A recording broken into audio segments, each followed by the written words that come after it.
Olá, seja bem-vindo novamente ao nosso canal, o canal aqui da Igreja Sara Nossa Terra de Uberlândia, do bairro São Jorge.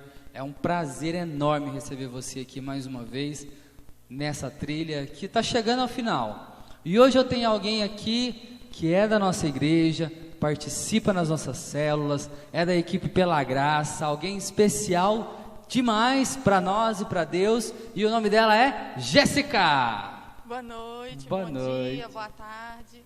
Seja bem-vindo ao nosso canal. Obrigada. É um prazer te receber aqui e receber a palavra de Deus também através de você. Tá bom? Vamos lá, pessoal. Pegue sua Bíblia, pega sua caneta, pegue seu caderno. Vamos continuar nessa trilha, crescendo e caminhando rumo à sabedoria. Hoje, capítulo 28 do livro de Provérbios. Está acabando, gente, está acabando. Mas tem mais. Segura firme. Provérbios, capítulo 28, verso 1. Os perversos fogem mesmo quando ninguém os persegue, mas o justo é valente como o leão. A corrupção moral de uma nação faz cair o seu governo, mas o líder sábio e prudente traz estabilidade. O pobre que oprime os pobres é como a chuva torrencial que destrói a plantação. Quem despreza a lei exalta os perversos, quem obedece à lei luta contra eles.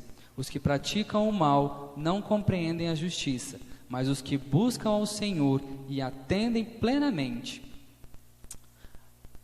Os que praticam o mal não compreendem a justiça, mas os que buscam o Senhor a entendem plenamente.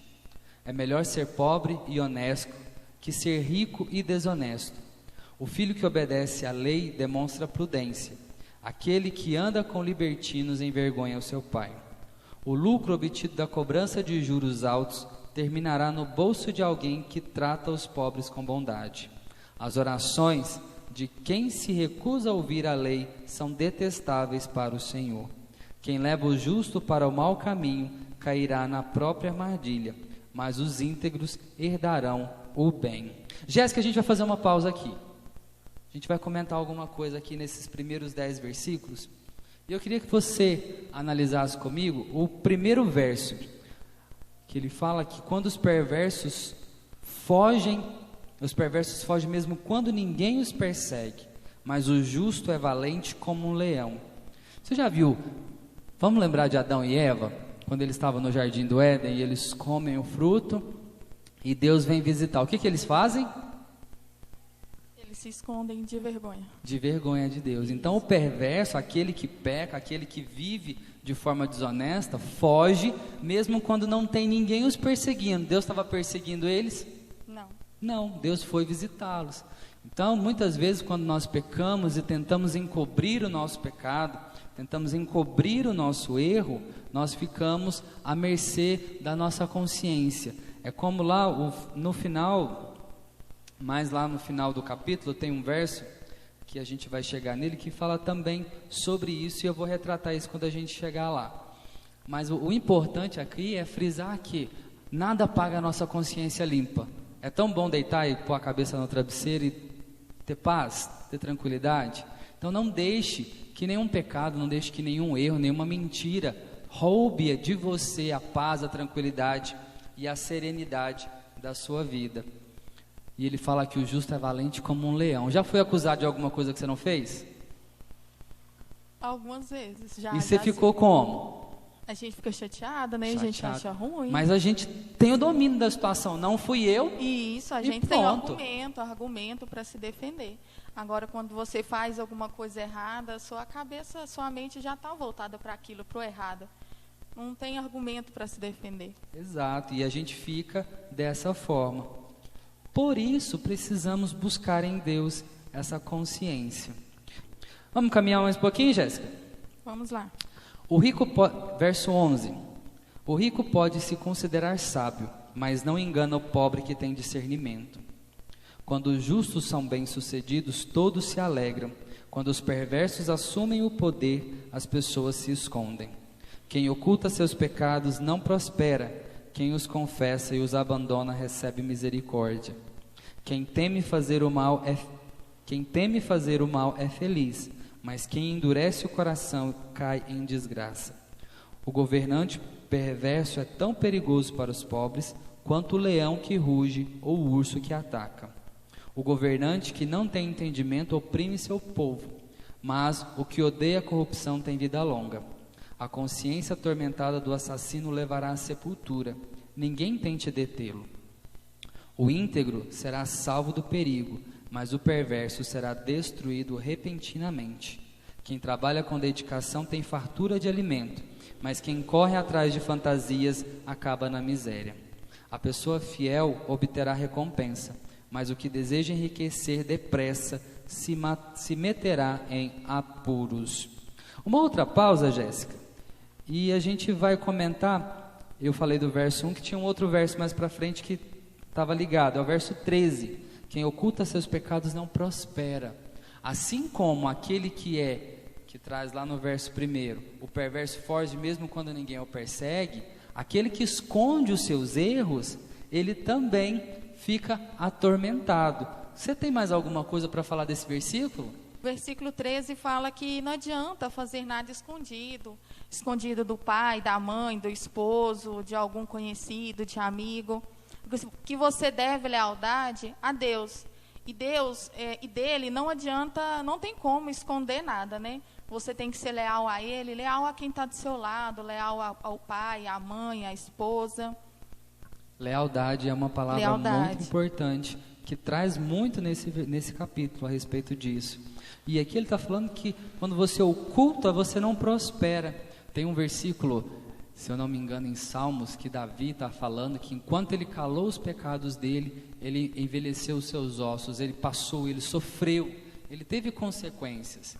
Então esse versículo, ligando lá com o primeiro versículo que a gente leu, e levando também já para o verso 17, onde ele fala que a consciência atormentada do assassino leva à sepultura, isso traz para a gente uma ideia de que a gente não pode ter na mente que a gente pode viver com algo escondido para sempre.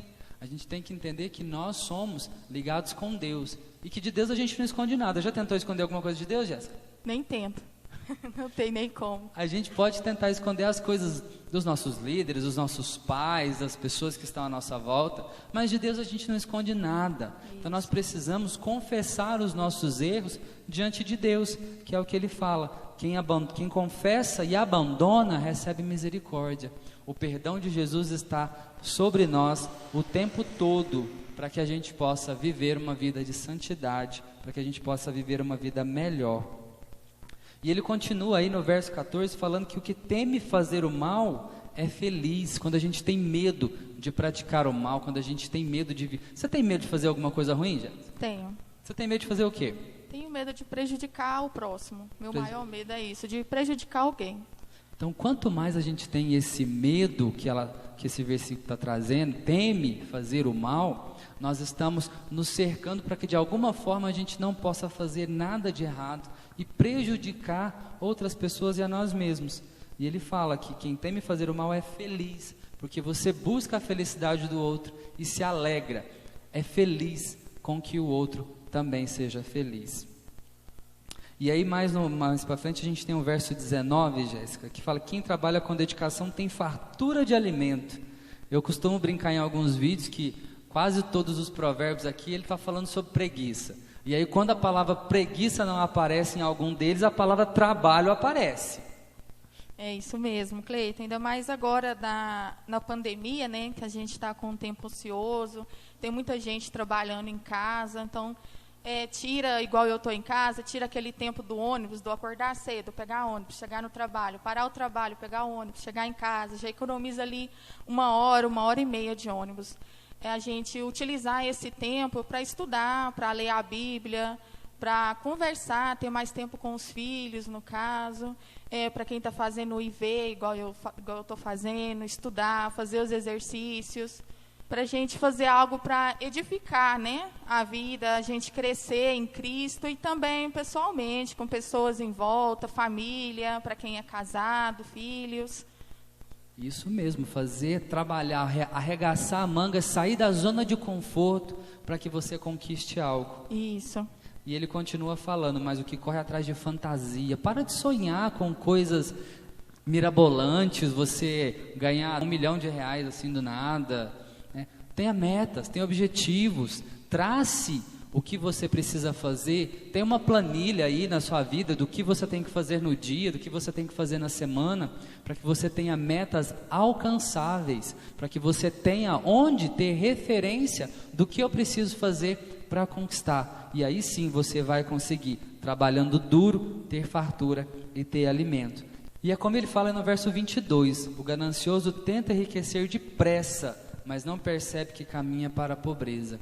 Hoje em dia na internet você tem vários vídeos aí, ganhe dinheiro em tempo recorde, faça alguma coisa, faça outra coisa, você vai conseguir ganhar, eu te ensino, é comigo, aprende comigo. Não, de nada adianta tudo isso se você não tem um rumo, se você não tem um foco. Se a sua ganância, se o seu prazer está em ter riquezas, infelizmente você vai cair do cavalo quando essa riqueza talvez chegar, ou provavelmente ela nunca vai chegar, porque você precisa mesmo confiar no Senhor, que é o que ele fala no verso 25. A ganância provoca brigas, mas a confiança no Senhor produz prosperidade. Jéssica, nesse bloco que a gente acabou de ler aí, você tem mais algum versículo para comentar, alguma para acrescentar? Não, Cleito, foi tudo bem explicado. Não? Então vamos lá, a partir do verso 21. Nunca é bom agir com parcialidade, mas há quem faça o mal até por um pedaço de pão. O ganancioso tenta enriquecer depressa, mas não percebe que caminha para a pobreza. No fim, as pessoas apreciam a crítica honesta, muito mais que a bajulação. Quem rouba de um pai e de sua mãe e diz, que mal há nisso? Não é melhor do que o assassino. A ganância provoca brigas, a confiança no Senhor conduz à prosperidade. Quem confia no próprio entendimento é tolo, quem anda com sabedoria está seguro. Quem ajuda os pobres não passará necessidade, mas quem fecha os olhos para a pobreza será amaldiçoado. Quando os perversos assumem o poder, as pessoas se escondem. Quando eles são destruídos, os justos prosperam. Jéssica, e aqui no verso 21 a gente vê ele criticando a questão da parcialidade. Quando a gente é parcial, quando a gente vê a mesma situação e reage de formas diferentes, sendo que uma a gente é completamente agressivo ou contrário àquela situação e na outra não, a gente já deixa rolar, deixa acontecer. A parcialidade, ela interfere muito nos nossos relacionamentos, principalmente quando uma pessoa do nosso ciclo de amizade comete um erro e a gente perdoa, mas outra pessoa do nosso ciclo de amizade comete o mesmo erro e nós não perdoamos, nós deixamos essa pessoa de lado, nós estamos sendo parciais. Ou seja, para cada pessoa um tratamento diferente, sendo que elas fizeram a mesma coisa. E isso é uma coisa que não traz para nós o senso de justiça, não nos traz a justificação dentro de quem nós somos. Jéssica, nesse bloco, mas qual versículo você quer comentar? Cleito, tem o versículo 23, que na minha versão fala assim: corrija uma pessoa e no futuro ela apreciará isso mais do que se você tivesse a elogiado. Eu acho que a gente pode incluir aí também, no caso, uma correção de mãe para filho, né, de pai com filhos, para não ter medo de corrigi-los, não ter medo de falar um não, não ter medo de ensiná-los, né, de corrigir, de dizer que não pode hoje, que não pode, não vai fazer. Que no futuro você vê um filho seu fazendo uma coisa que você ensinou para ele, né, ensinando a ser honesto, porque você não tem uma coisa melhor para uma mãe, para um pai. Você vê um filho seu tendo uma atitude, tomando uma decisão em cima de uma coisa que você explicou, que você ensinou.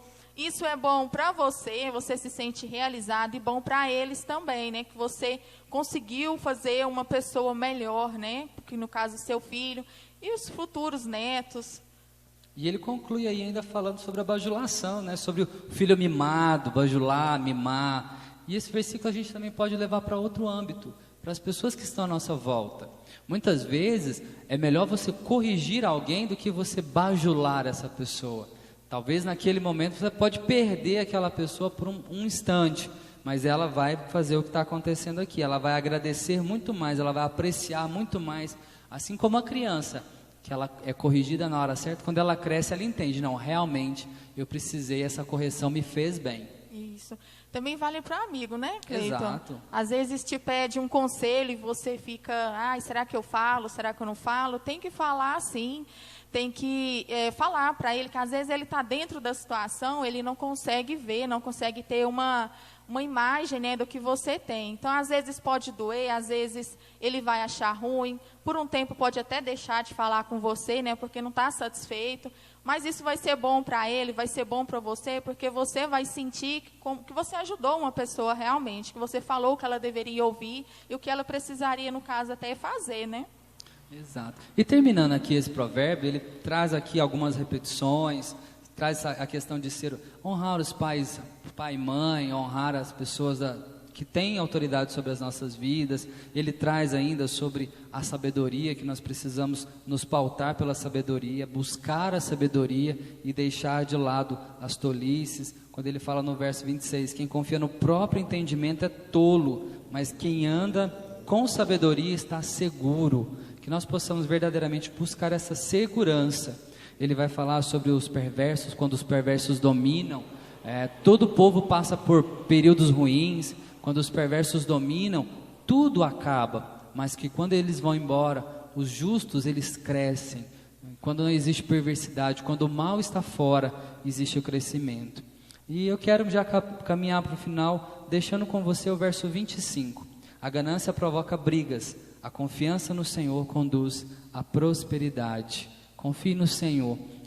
Em vários capítulos ele fala o temor do Senhor. E aqui ele está falando confiança, que também entra como um dos princípios do temor. Confiar no Senhor. Que nós possamos verdadeiramente caminhar para esse rumo de confiar no Senhor e ter a prosperidade. Mais alguma coisa a acrescentar, Jéssica, nesse capítulo? Não, é isso mesmo. Tem que confiar no Senhor. Fazer conforme está escrito aqui, ele deixou um ensinamento para a gente, né? Só a gente ler, entender e praticar.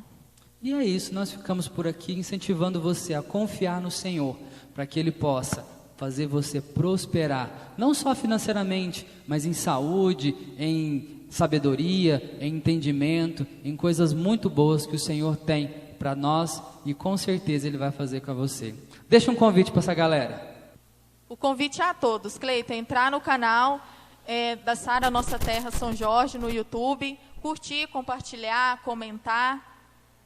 E é isso aí, então se inscreva aqui no canal, assista o último vídeo que a gente postou e assista a nossa série por completo se você ainda não assistiu. Nós estamos nos dias finais para acabar essa série, nós vamos até o dia 31 e queremos que você cresça junto com a gente. E nós ficamos por aqui, gratos pela sua audiência, que Deus possa te abençoar e trazer você cada dia mais para frente. Grande abraço, tchau, tchau.